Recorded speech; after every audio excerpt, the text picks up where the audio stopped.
Stand up and show them why you're better!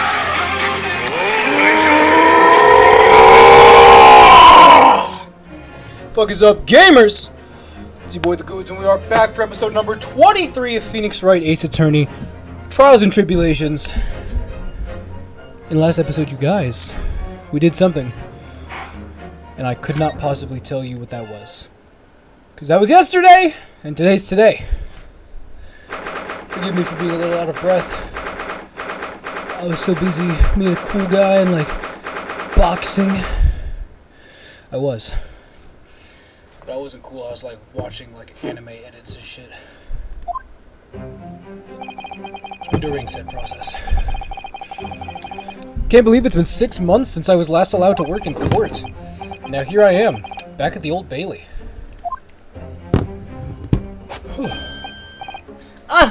Mr. Naruhodo! Good morning, Professor Hairbrain. I don't understand! It doesn't make any sense! The atmospheric pressure in here is off the charts! I've never felt anything like it! It's crushing me! I feel it every time I'm here. That gravity. Well, this is Britain's highest court. But are you telling me it's fitted with some kind of device that can actually control air pressure? I think it's probably all in the mind. I'm wearing an XL shirt right now. Ooh. Ooh, look at me. Ooh. It's crazy business. Ah, yes. Well, you won't let me down, will you, Mr. Naruhodo? I'm counting on you in today's trial to save my life. To save the secret of my super high voltage instantaneous kinesis machine from being made public. Yes, I understand. I know what I have to do. I have to establish that the explosion 2 days ago was nothing more than an unfortunate accident. Well, I'm sure there's nothing to worry about, really. Justice will prevail.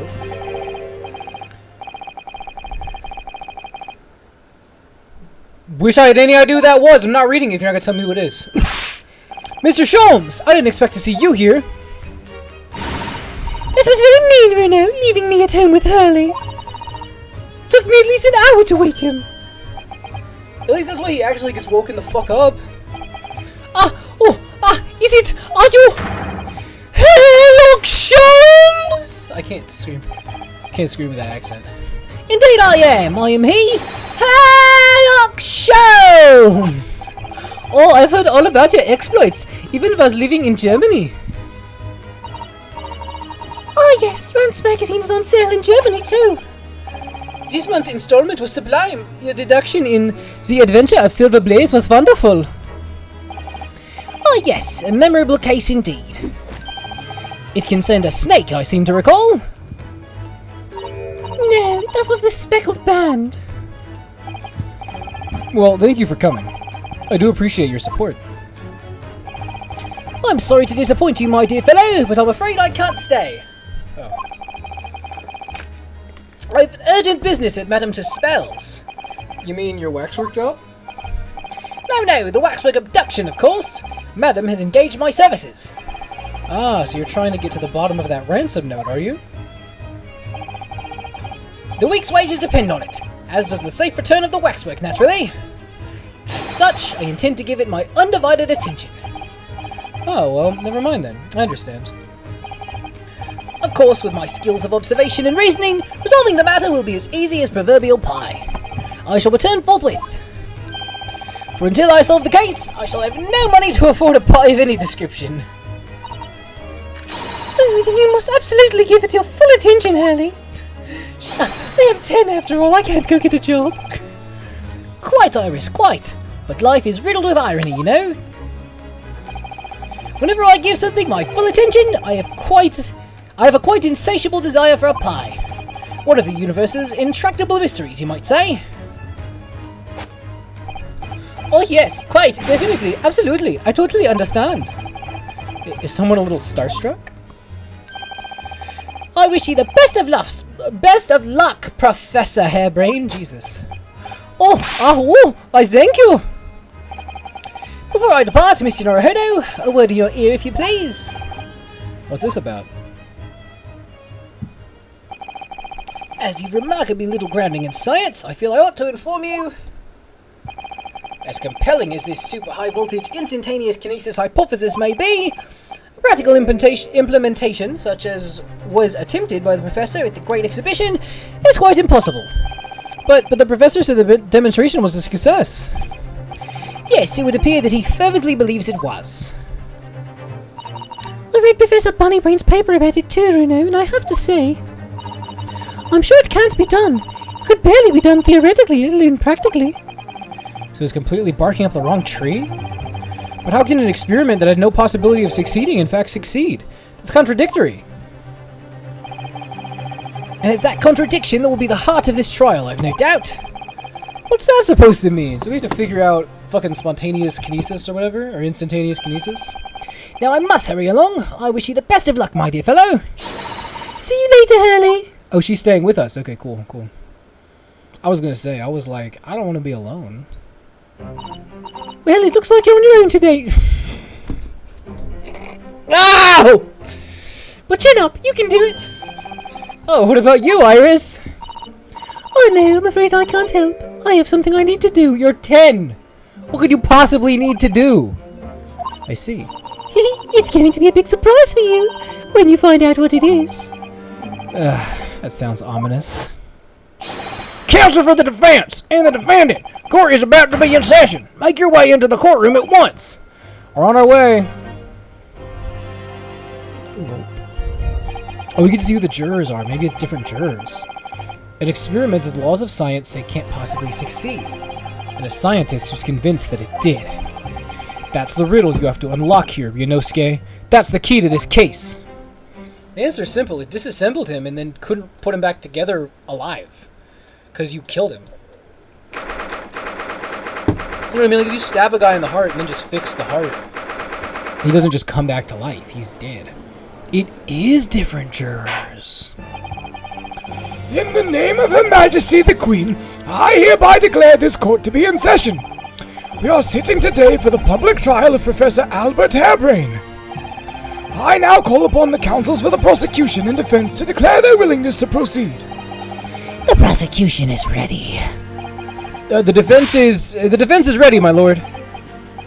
I'm 6 months out of practice. What's more?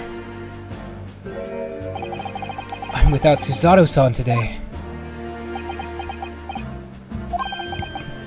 Is it just my imagination, or does the air in here feel even more oppressive than usual? So, I must say I recollect the victim of this case all too well, Mr. Odie Osman. Mr. Osman was well known as a financier, though that was merely a front for his diverse criminal activities. It was only a month ago that the man appeared in court prosecuted by you, Lord Van Zeeks, but the jury unanimously found him not guilty. Because every member of the jury had been bribed by the sound of it. These powerful London criminals are prepared to go to extreme lengths to keep their freedom. But 2 days ago, on 21st October, Mr. Osman met his end. The work of the Reaper, was it? Be a little convenient, I think. If that is how your lordship would describe divine retribution. But the fact remains that Mr. Osman's death was a direct result of the actions of the accused, Professor Harebrain. Very well, then.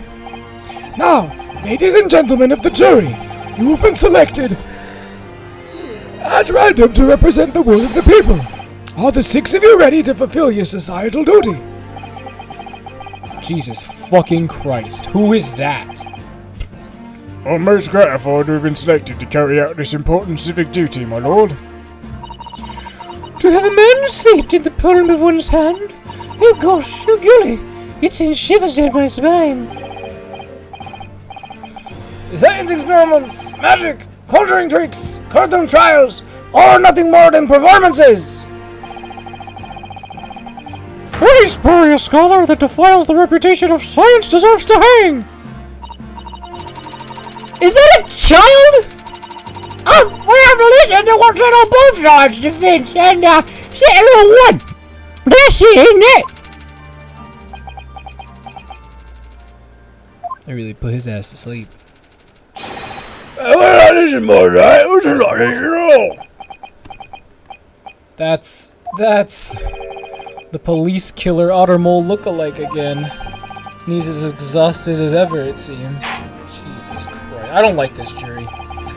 Now, as I'm sure you're all aware, the incident we are here to judge today tragically took place at the Great Exhibition, shortly after its opening. Though the death toll could have been far worse, with the exception of the victim, no one was killed. Nevertheless, the dream of the science being exhibited rapidly turned into the nightmare for the spectators.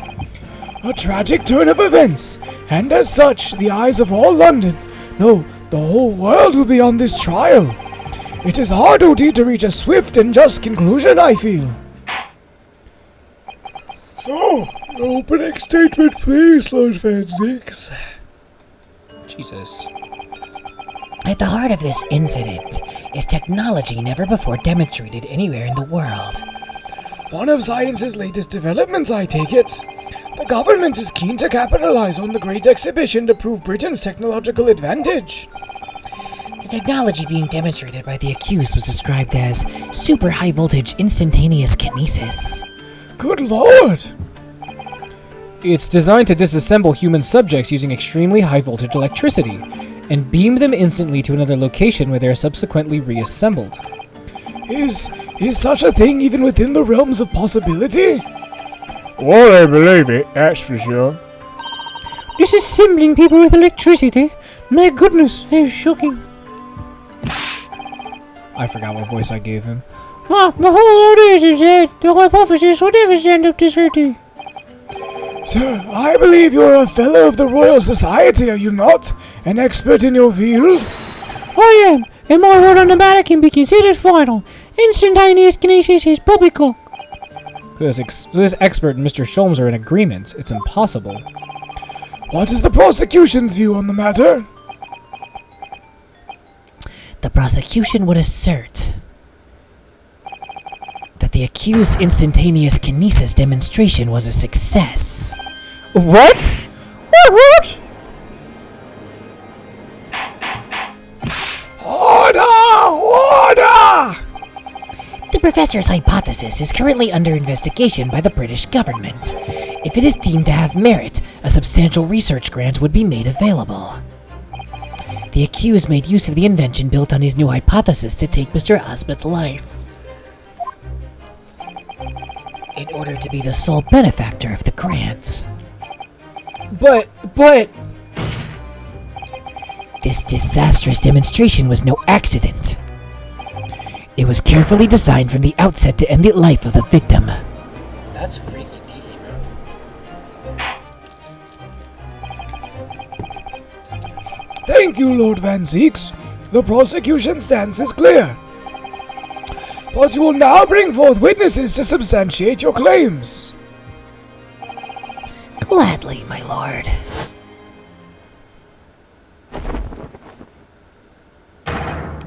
Bailiff, show the first witness to the stand. It's two witnesses, actually. Witnesses, state your names and occupations for the court. Yes, sir. Tobias Gregson, Detective Inspector at Scotland Yard's Homicide Division. I was on duty at the demonstration on the day in question, and in charge of the following investigation.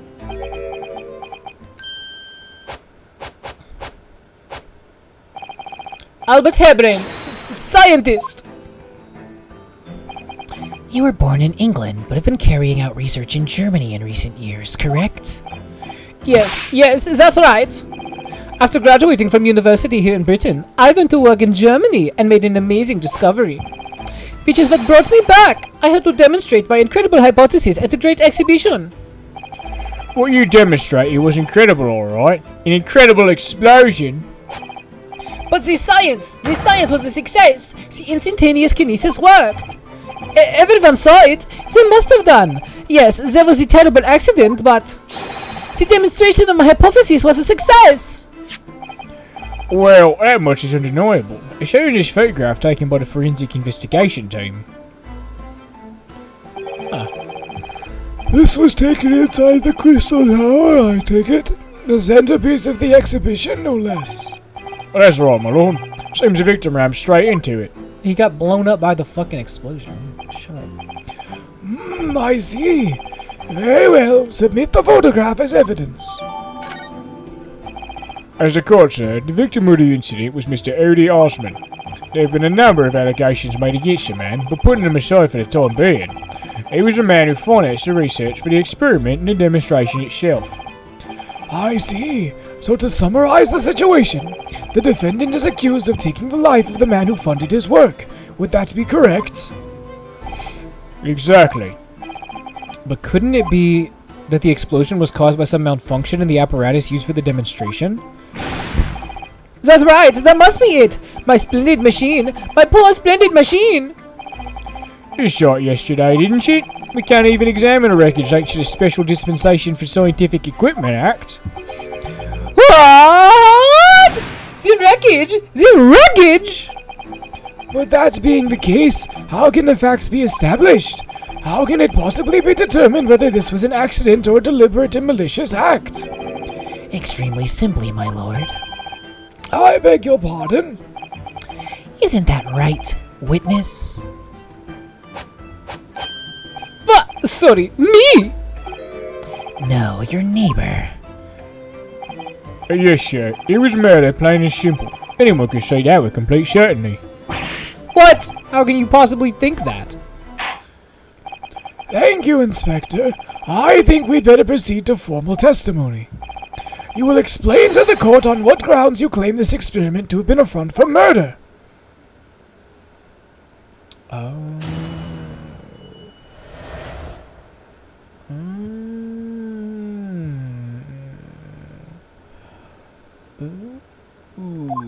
Okay, I read ahead. The corpse who went crashing through the crystal tower had a broken neck.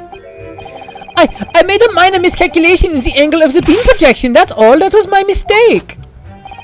But a post-mortem examination revealed another injury, a fatal wound. There was a lesion in his chest where he clearly was stabbed by something sharp right in the eye. So the victim was killed before he went anywhere, and this fella's the only one who could have done it. Scary. It's actually kind of scary. An extraordinary business. In addition to suffering a broken neck, the victim was stabbed in the heart. Information I really would have liked to have heard from someone other than the judge. The coroner says death would have been all but instant from a wound like that. You could say, in fact, that the victim was killed twice by the accused. No, that couldn't be further from the truth! I have here the experiment plan document that was submitted to the security team. The victim stuck himself inside something called a birdcage, ready to be beamed instantly. To the second level of the crystal tower, at 25 yards away. The experiment did not go according to plan, however. As the machine was put into the operation, there was a large explosion. Put into operation. The blast caused the beam transmitter to point higher than intended. Accordingly, the kinesis resulted in the birdcage materializing in mid-air, from where it subsequently fell, crashing through the glass of the tower's large round window. Damn. My word! One assumes the victim's neck was broken upon impact with the tower then. I'm so sorry. I didn't mean for this to happen. The machine was just too powerful. But honestly, really, I swear, it was just an accident. A terrible accident. Unfortunately, that excuse can't save you. No, not considering the sharp murder weapon that pierced the victim's heart. Murder weapon? What are you saying? This is the autopsy report submitted by the coroner. The prosecutor would like it entered into the court record. Your request is granted, counsel.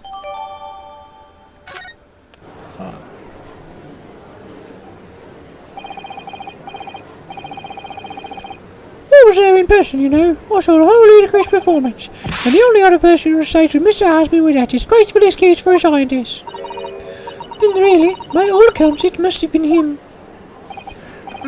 Hard to think otherwise, really. Very well. Counsel for the defense, proceed with the cross-examination, please.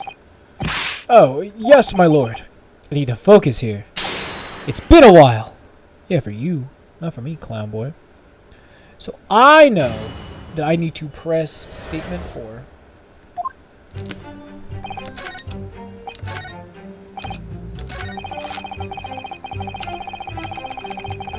Hold it! Hold on. The defense knew nothing of this crucial information. The prosecution received this report from the forensic investigation team only this morning. That was the first we knew of it as well. I can only apologize for the impossibility of informing the defense. Just come out into the fucking, like, where I was. Just give it to me. Sarcastic and insincere. Thanks. So what was the nature of this sharp object? Among the accused tools that were in use at the demonstration, one is of particular interest. This. Ah, yes, that would appear to be some kind of screwdriver, wouldn't it? Ah! There he is! My trusty little companion, Andrew! Andrew, of course. Ah, you do know each other already. He's one of my tools. I've named them all, you know, for one big happy family. Andrew is my flat-headed screwdriver, of course. His brother Michael is a crosshead. Well, it would appear that your beloved Andrew has a red stain on its shank. Ah, that isn't... It's blood, beyond all reasonable doubt. No! And that's not all. The long, sharp shape of this Andrew fella is completely consistent with the victim's wound. What? Oh shit, you're cooking out, buddy. Order! Order! The court will enter this friend of the defendant as evidence. Shit, well. So one of Professor Hairbrain's tools is the murder weapon. Great. Okay, so then we press statement 5. Hold it!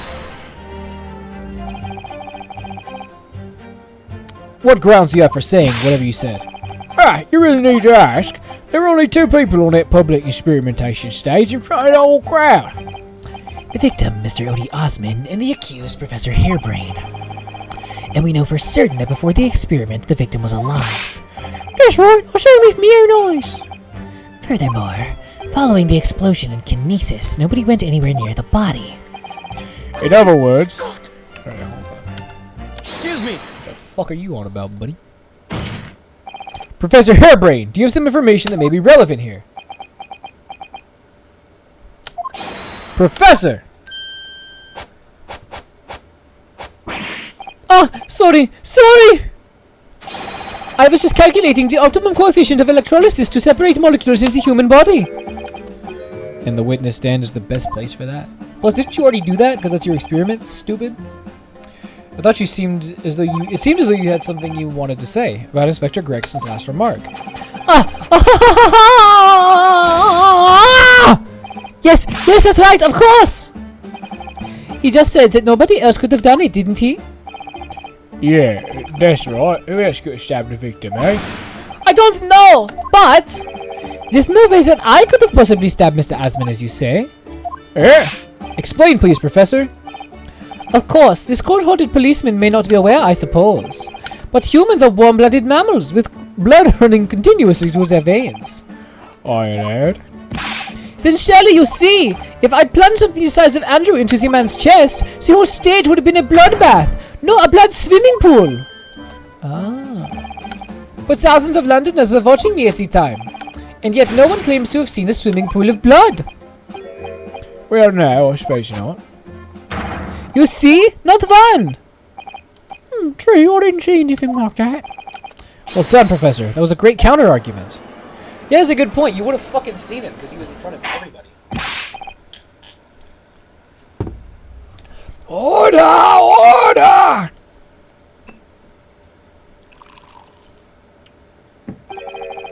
Pray forgive the discourtesy if I savor a drop from my hollow chalice to accompany my old friend's adducing. Here's to you, Albert. Oh, you're too kind, Baroque, but I'm really not a patch on you. No, you're not. No. You've neglected to mention one crucial possibility. I have. A particle situation. A particular situation in which very little bleeding would have resulted from a stab wound. Ah, of course. Inspector, enlighten the court, please. Yes, sir. Where are they going with this? Oh, this is from the last trial. Very well. You will amend your formal testimony now, Inspector Gregson.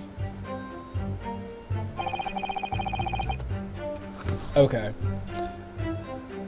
So, I'm going to go to that, and I'm going to examine it. What am I examining? The handle.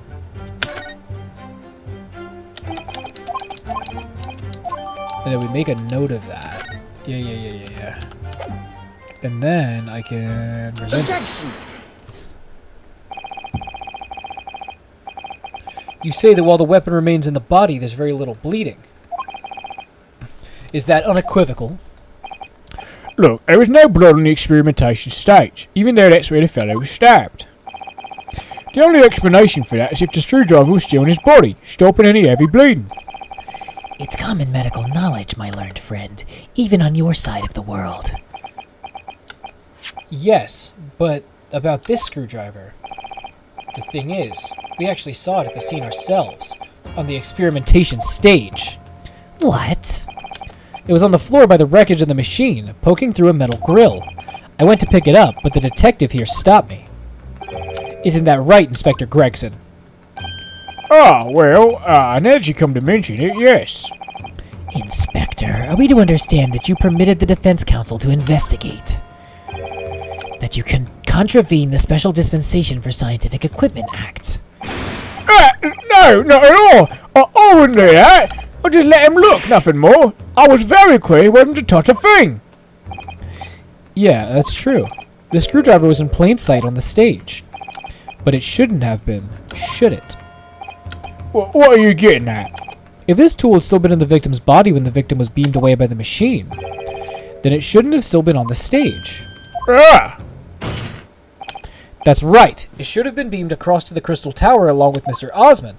And found still lodged in the victim's chest. Yeah, we got you now, bitch. Order! Order! How do you explain this, Inspector? Although... It looks as though everything the victim had on his person moved with him when he was beamed. If the screwdriver was still in his chest when the instantaneous kinesis occurred.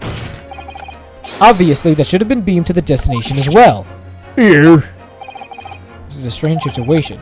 Even though people are saying that this instantaneous kinesis is a scientific impossibility, we're still basing the arguments on the assumption that it actually did take place. Alright, time to tighten the screws here. My lord, if the prosecution's unable to explain this inconsistency in its arguments, we can only conclude the testimony given in support cannot be relied upon. Lord Van Zeeks is stumped.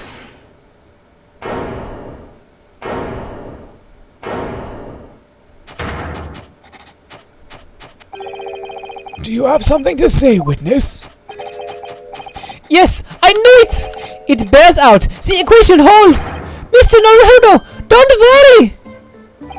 About what? Without delving into the details, there is no inconsistency. What? Even if Andrew hadn't been lodged in Mr. Osmond's chest, my trusty tool wouldn't have moved. Andrew remaining on the stage is consistent with my calculations. What? The fuck are you talking about? That's insane. It would seem your illusions have been shattered. Clearly we should hear the accused's explanation. Or should I say, this brilliant scientist's explanation.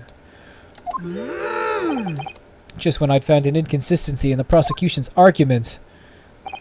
Scientists. Very well. The defendant will testify again. Provide us with a scientific explanation as to why the inconsistency asserted by the defense fails to hold.